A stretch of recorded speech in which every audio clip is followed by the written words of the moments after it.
welcome to Access for All, with the Access for All team of Wheelchair Boy and the Stone of Truth and me, Robert Gorski, dissect and explain different aspects of the Americans with Disabilities Act, ADA for short.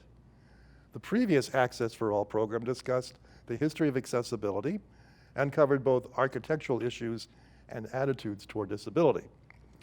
After the program, the Stone of Truth gave me a very cold reading, indicating displeasure with something. As it is not easy to communicate with a stone, it took the stone and I a while to come to an understanding. Eventually, I realized that the stone was displeased at something left out of the program. The something is compelling evidence of how attitudes toward disability improved after World War II, but also an indication of a long way still to go. Therefore, here, courtesy of the Stone of Truth, is an actual public service poster from the early 1950s. The poster features two figures. On the left is Joe Palooka, the main character of a well-known newspaper comic strip at the time. The other figure is an auto mechanic with a prosthesis in place of his right hand. The public service poster was part of a campaign by the federal government to encourage businesses to hire people with disabilities. As such, it is a good example of government involvement in raising awareness about and acceptance of people with disabilities in the workplace. At the time, this was a relatively recent development. On the other hand, the poster is evidence of a less than fully accepting attitude toward people with disabilities. First of all, notice the contrast in the quality of life between the two figures. Joe wears a suit, stands straight, is smiling, has a sporty hairstyle, and is in command of the scene. The man with the prosthesis wears overalls, is bent over an automobile engine, looks rather sheepish, has a crew cut, and is definitely not sharing in commanding the scene. Also, notice that Joe Palooka is pointing with his right hand, not at the man, but at the man's prosthesis, which is almost completely obscured by the car engine into which he is reaching. Would it not be more effective to have Joe Palooka closer to the man with the disability, with Joe's hand on the other man instead of pointing to the prosthesis? Better yet, have Joe next to the mechanic and also bending at the waist, sharing the experience of car repair. How about going even further? Have the man with the disability also wear a suit and tie to indicate that he holds a position up the chain of responsibility, such as salesman or assistant manager. Okay, Stone of Truth, have I gotten the message across to the viewers as you desired? A warm yes. Okay, now let's get started on today's main topic. The show's title is Strolling Pasadena, because the focus is on traveling about the city as a pedestrian. And it will cover how sidewalks, curb ramps, street furniture, signage, and more need to be accessible. The program's key phrase for today is Truncated Domes, which will be explained later in the program. Let's begin by looking briefly at what I call the great hand of the ADA. In two of the previous programs in this series, we looked closely at the area associated with the thumb, Title I, which covers employment. The index finger is associated with Title IIA, covering state and local government services. The next finger with public transportation, covered by Title IIB. The ring finger with the private sector, both profit and nonprofit, and is covered by Title III. The last and smallest finger is associated with telecommunications, the subject of Title IV. Now, underneath the great hand are listed several important areas of community life not covered by the ADA. For instance, discrimination in housing is covered by other federal laws. Accessibility of federal facilities is covered by the 1968 Architectural Barriers Act. Now, much of the time, pedestrian travel involves public sidewalks and public streets. In these locations, accessible pedestrian travel is the responsibility of the state and local government and must comply with Title 2A of the ADA. Title 2A is enforced by the U.S. Department of Justice. Sidewalks and streets on private property that serve the public must comply with Title 3 of the ADA, which is also enforced by the Department of Justice. Fortunately, accessibility specifications for pedestrian travel are the same in both titles. By the way, pedestrian travel on walkways and roads inside city and state parks are covered by Title 2A. Trails are also covered by Title 2A, but the specifications for accessibility are different, and we won't go into those. Lastly, sometimes accessible pedestrian travel involves the U.S. Department of Transportation, which enforces Title 2B of the ADA. Currently, the Department of Transportation has regulations for accessibility at crosswalks that are slightly but significantly different from what the Justice Department uses under both Titles 2A and Title 3.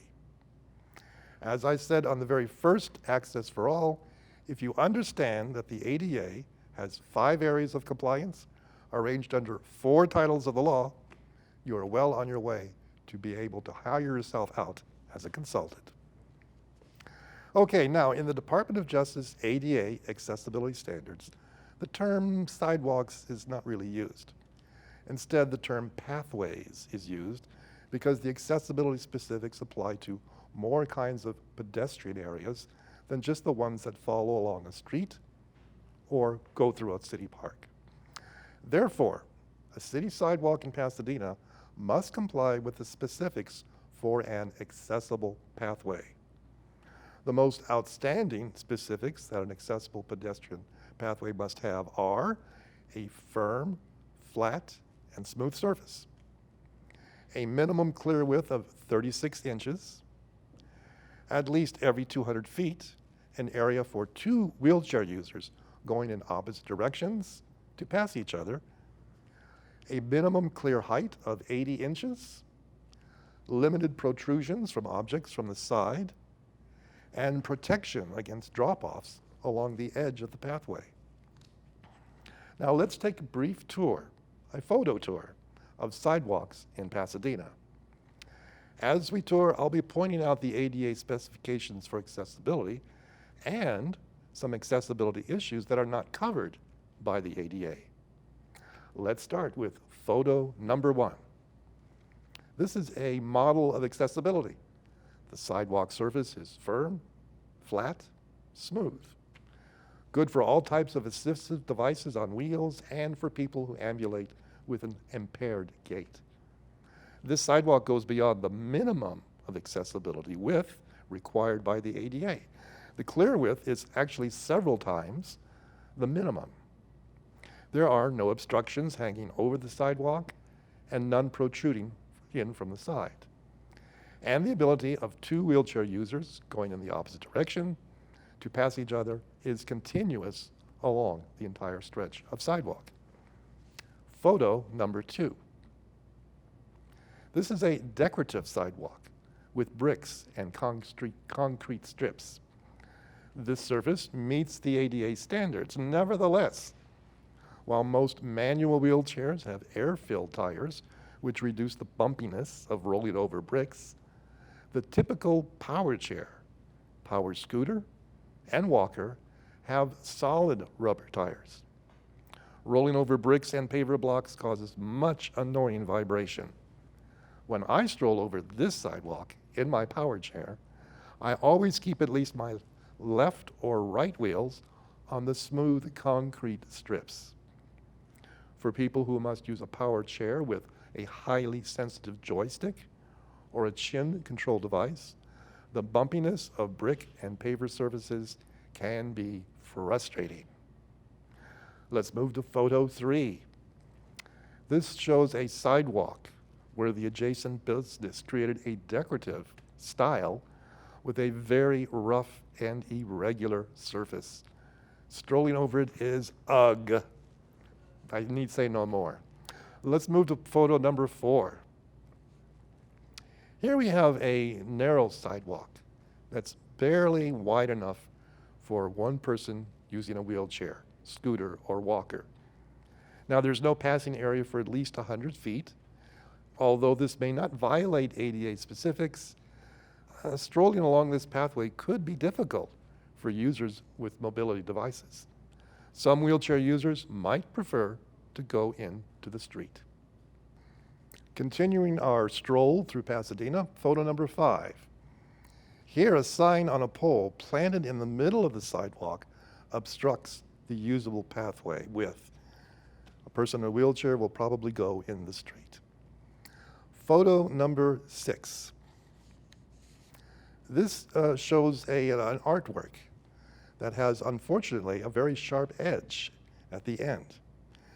This can be a problem for people who are blind or visually impaired. What needs to be at this place is some sort of protection against the sharp edge of the artwork. One way of doing that would be to put a curb around the bottom of the artwork out in the, so the curb is on the, in parallel with the edge of the sharp edge of the artwork. And that would help a blind person or a visually impaired person stay away from that sharp edge. Okay, let's move to photo number 7. Here we have a picture of another possible obstruction, although this one is within ADA limits. On the wall, you see a drain pipe coming down from the roof. It can stick out no more than 4 inches above the height of 27 inches. That's because a blind person who uses a cane will detect the bottom part of that pipe, which does stick out more than 4 inches, as he or she swings the cane back and forth. So below 27 inches, objects from the side can protrude out almost any distance. Above 27 inches, they can only protrude out 4 inches. Okay, the next photo is number 8. Here we have a freeway sign supported on posts. The sidewalk is flat, but even though the posts are wide enough for accessibility, it meets the accessibility specifications. The bottom of the sign is high enough. It is higher than 80 inches. Still, this is not a very good sign to have in our accessible sidewalks. It would be much better to have the posts further apart or located in a different way. Let's move on to the next photo. Photos number 9 and 10 are sort of companion pieces. They're both taken in old Pasadena, and they show first a sandwich board, and the next picture also shows street furniture from a restaurant. Both of these items do not impinge upon the accessible minimum width of the sidewalk. Nevertheless, they are difficulties sometimes for blind people and people with visual impairments to negotiate the sidewalk. And in this photograph, number 10, you see there's not much room beyond the minimum to negotiate around the palm tree, the trash cans, the restaurant furniture, and then another tree in the far distance. And as we all know, on Fridays and Saturday nights, sidewalks in Old Pasadena get very crowded with people, and this area and many others became very difficult to negotiate, although they still are not technically violations of the ADA. Okay, let's move to photo number, I think it's number 11. Yes, this is a bus shelter. Another area where previously, because of a lack of real attention to detail, bus shelters were not located very carefully. Nowadays they are. You can see there's a tree and a hydrant. The sidewalk gets a little bit narrow. Yes, the accessible pathway gets narrower. It becomes a little more complicated, but this is an allowable for accessibility. But previously there were many bus stops, benches and things that were very crowded and not well placed. Let's move to number 12. Even when there's a usable sidewalk that meets the ADA standards, tree wells with deep drop-offs can be very hazardous if anyone with impaired mobility and vision, impaired vision is not careful. Now, photo number 13. In this photo, the hazardous drop-off, it may be a little difficult to see. It's next to the approach to the crosswalk control button. It's that sort of grassy and dirt area. In the photo, the drop-off may appear small, but it's actually about 3 inches deep. Myself, in trying to approach the crosswalk control button once, I got my rear wheel caught in the drop-off and had to get the assistance of a passerby to get free. That little area should be covered with concrete so that there's a smooth and large enough approach, an accessible approach to the control button. Photo number 14. Here's a picture of one of an estimated 17,000 locations in Pasadena where sidewalks need repair. Most of the instances are due to uplifted sidewalk because of tree roots. An uplift as small as a ½ inch in height is a serious annoyance to people who use wheelchairs, scooters, walkers, and it is a trip hazard for anyone with impaired walking. The next photograph shows that an uplift can also be an unnerving thrill ride, or perhaps an impassable barrier. Nothing further to say about this. Photo number 16. Now, not all instances of sidewalk repair are due to tree roots. Here's an example of sidewalk broken and cracked, perhaps by being driven over by a truck. People using assisted devices with wheels must slow down to negotiate the sidewalk. People with crutches and impaired gait need to be extra careful about avoiding a fall. Now, we will turn to curb ramps in Pasadena. Even if the public sidewalk is fully accessible, if a person with a mobility or vision impairment can't get from one block to another, personal independence is severely limited. Accessible curb ramps are highly detailed and complicated structures to design and construct. Matters to consider include width, shape of the steepness, shape of the curb ramp, steepness of the main slope, side slopes, a flat area at the top of the ramp, the transition to the crosswalk, and sewers, drainage devices, pipes, and electrical wiring that is either nearby or underneath the curb ramp. Photo 17 shows a very interesting curb ramp. It's a ramp built according to California specifications prior to the ADA. You'll see that it has a nice shape to it. It has a very gentle slope. It has a lot of lines in it. Down the center, those diagonal lines were intended to help blind people and visually impaired people find the direction of the curb ramp and realize that they are getting close to the edge of the sidewalk and are about to enter the street. The other incised lines on the borders of the curb ramp do the same. When the ADA came into being and was established, research showed that those diagonal lines in the middle of the curb ramp were not very useful. They did get worn down, they got filled with dirt, and in some locations in Northern California where it snows, they got filled with ice. So now, photo 18 shows a standard ADA curb ramp without, remember our key phrase for the day, truncated domes. We're getting close. We're getting close to finding out what truncated domes are. But here we have a very simple shape, very good slope. And also notice that there is a nice flat area at the top of the curb ramp. It's very important for that flat area because that is where a lot of people who use mobility devices need to change their orientation or direction. Let us move to the next photo. Here we have an ADA curb ramp with, ta-da, truncated domes. Truncated domes is that pattern of yellow bumps, sort of in the middle of the curb ramp and near the bottom edge. They're called truncated domes because the domes are flat at the top and not round. It's as if they've been cut off. So that flat side, that flat top is referred to as truncated. What are the truncated domes' purpose? What are they doing there? Well, they are designed for two reasons. First of all, they help a person who has a impaired vision because of the brightness of the color, get a sense of where the edge of the curb ramp is. The bumps are designed to help a blind person or a person who's very impaired in vision to detect with either the soles of their shoe or with their cane as they swing it along, that again, they're getting close to the edge of the sidewalk.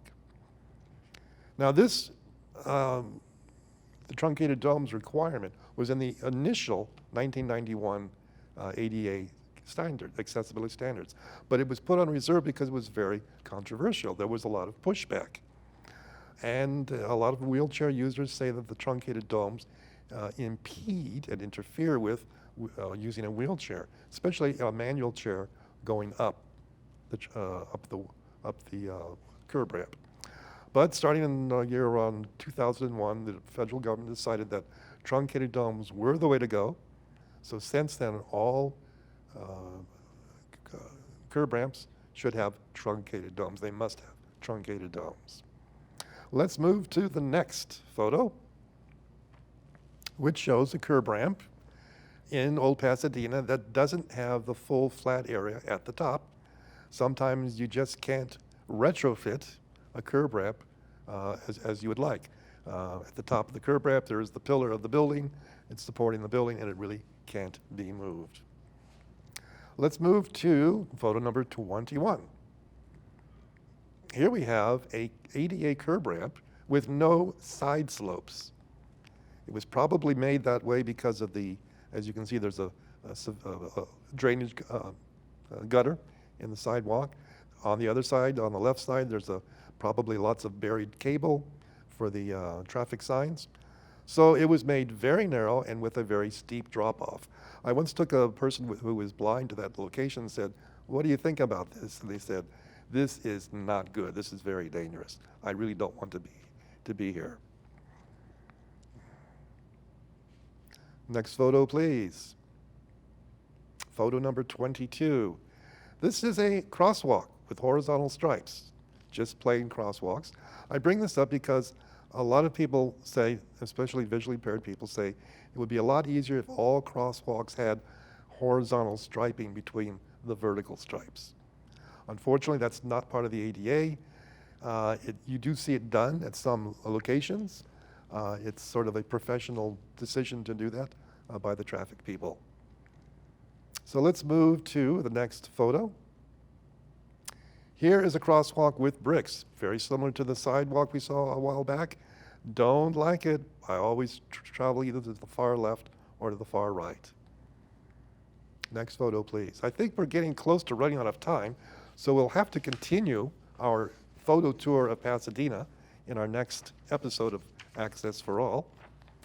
I'd just like to point out that I hope that the tour through the sidewalks and streets of Pasadena and street crossings have left you with an awareness that accessibility is more than just a matter of compliance with the ADA. It also includes thoughtful planning about what the needs of people with disabilities, both mobility and vision impairments, are important as pedestrians.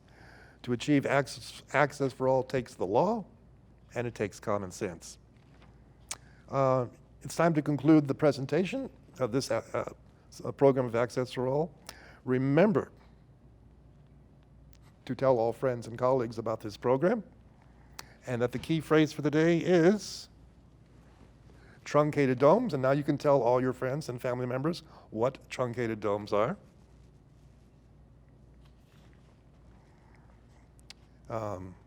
Another thing to remember is an email address, accessforall@yahoo.com. That's where you can send your questions or make comments. Until the next program, I wish all people with disabilities well and good health, and to all of them, and to all people with who are temporarily able-bodied, I wish them good fortune, and let's all look forward to the day when the Pledge of Allegiance concludes with liberty, justice, and access for all.